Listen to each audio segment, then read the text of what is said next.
गांव बड़ावली की सरहद पर एक छोटा सा कच्चा मकान था। उसी में रहता था रामलाल, एक गरीब किसान। मेहनती था, ईमानदार था, पर किस्मत ने कभी उसका साथ नहीं दिया। बंजर जमीन, सूखा मौसम और ऊपर से कर्ज का बोझ, इन सब से जूझते हुए उसकी जिंदगी बस किसी तरह कट रही थी। पर रामलाल की किस्मत की सबसे बड़ी दौलत थी उसकी पत्नी गायत्री, चतुर, समझदार और हर हाल में मुस्कुराकर हालात का सामना करने वाली महिला।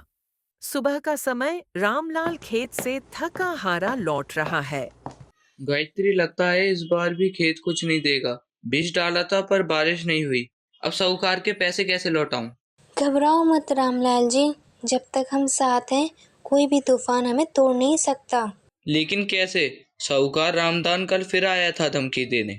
हमें रास्ता निकालना होगा, सिर्फ मेहनत काफी नहीं है, अब अक्ल भी लगानी पड़ेगी। वह गाय के गोबर, मिट्टी और पत्तों से देसी खाद तैयार करने लगी। रामलाल जी, महंगे खाद क्यों लें? देसी खाद जमीन को भी उपजाऊ बनाएगी और पैसा भी बचेगा। ये तो ठीक है, पर क्या इससे सच में उपज बढ़ेगी? कोशिश करने में क्या हर्ज है। गायत्री ने गांव की औरतों को भी सिखाया कि कैसे अपने घर के कचरे से खाद बनाई जाए। कुछ ही महीनों में खेत में हरियाली लौट आई। एक दिन गायत्री ने सुझाव दिया, क्यों ना हम धान गेहूं छोड़ के सब्जियां उगाएं, जल्दी तैयार होती हैं और बाजार में दाम भी अच्छे मिलते हैं। गांव में तो किसी ने ऐसा नहीं किया। तो हम शुरुआत करें, जो डरते हैं वो आगे नहीं बढ़ते।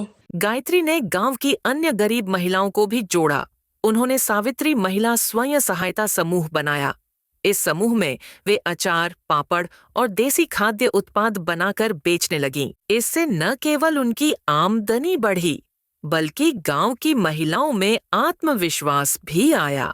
देखिए, बाजार में लोगों को ताजा सब्जियां कितनी पसंद आई हैं, सब बिक गईं। तुम तो सच में कमाल कर रही हो गायत्री। जब रामधन ने फिर से कर्ज वसूलने की धमकी दी, अगर अगले हफ्ते पैसे नहीं दिए तो तुम्हारा घर नीलाम कर दूंगा। एक हफ्ते बाद, लीजिए साहूकार जी, पूरा हिसाब ब्याज समेत। अब आगे से धमकी नहीं, सम्मान से बात कीजिएगा। बहन जी, गलती हो गई, आगे से तमीज से पेश आऊंगा।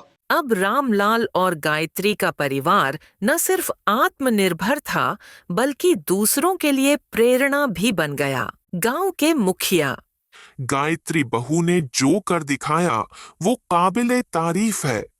हम गांव की तरफ से इन्हें ग्राम गौरव सम्मान देते हैं। अगर महिला और पुरुष दोनों मिलकर मेहनत करें और समझदारी से काम लें, तो कोई भी गरीबी सदा नहीं रह सकती है।